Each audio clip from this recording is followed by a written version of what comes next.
யார் வாழ்க்கையிலையும் முருகப்பெருமான் ஏதாவது ஒரு நேரத்தில் குருவாயும் வந்து இன்ஸ்பயர்டு மூமெண்ட்டை கொடுத்து இனிஷியேஷன் கொடுக்கத்தான் செய்யறாரு. அது மாதிரி ஒரு இன்ஸ்பயர்ட் மூமெண்ட் நடக்காதவங்க இப்ப நிச்சயமா உட்கார்ந்து இந்த சத் சங்கத்தை கேட்டுட்டு இருக்க மாட்டீங்க. நல்லா புரிஞ்சுக்கோங்க. இந்த சத் சங்கத்தை கேட்கறீங்களா, ஸ்க்ரோல் பண்ணாம கேட்கறீங்கன்னாலே அந்த மாதிரி ஒரு இன்ஸ்பயர்ட் மூமெண்ட் உங்களுக்குள்ள நடந்திருக்கு, தீட்சை நடந்திருக்கு அப்படிங்கறத புரிஞ்சுக்கோங்க. இது சத்தியம்.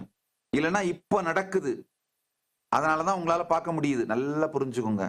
என்னை சுற்றி உருவாக்கப்பட்டிருக்கின்ற ஒரு மிகப்பெரிய அவதூறு கருத்துக்களாலான இமயமலை, அதை தாண்டி உள்ள என்ன பார்க்கறது சாத்தியமே இல்லை. எப்படி கைலாய மலை இமயமலைய ஒரு பெரிய வளையம் மாதிரி வச்சுட்டு உள்ள ஒளிஞ்சிருக்கோ, அந்த மாதிரி இந்த அவதூறு கருத்துக்கள், அவதூறு பிம்பம்ங்கிற ஒரு பெரிய இமயமலையை உருவாக்கி வச்சுட்டு தான் உள்ள நான் பாட்டுக்கு அமைதியா உட்கார்ந்துருக்கேன்.